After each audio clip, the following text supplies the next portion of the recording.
Sa kaugnay na balita, hindi hihirit ang DepEd ng kontrobersyal na confidential funds. Ito ang sinabi ni Education Secretary Sani Angara sa pagdinig ng House Committee on Appropriations sa panukalang pondo para sa 2025. Ayon kay Angara, bukod sa hindi kailangan, makabubuti rin aniya na iwasan na ito, lalo't matapos ang kontrobersyal na inilikha nito sa panahon ni dating Education Secretary VP Sara Duterte.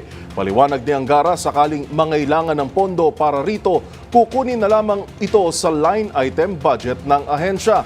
Matatanda ang aabot sa higit 100 milyong piso ang confidential funds ng DepEd noong kalihim pa nito si Vice President Sara Tanong.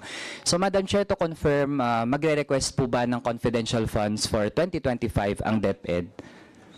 No, Your Honor, Madam Chair.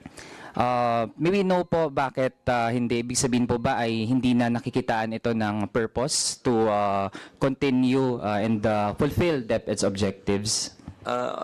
Yun ho, kasama ho yun. Siguro, hindi na rin hiningi nung predecessor namin for the last year and for 2024, if I'm not mistaken, wala rin po. So, and given that it is engendered, medyo naging controversial siya, mabuti na rin umiwas ho, siguro, Your Honor. At hingin na po yun sa line item kung may mga pangangailangan po ang departamento. Thank you.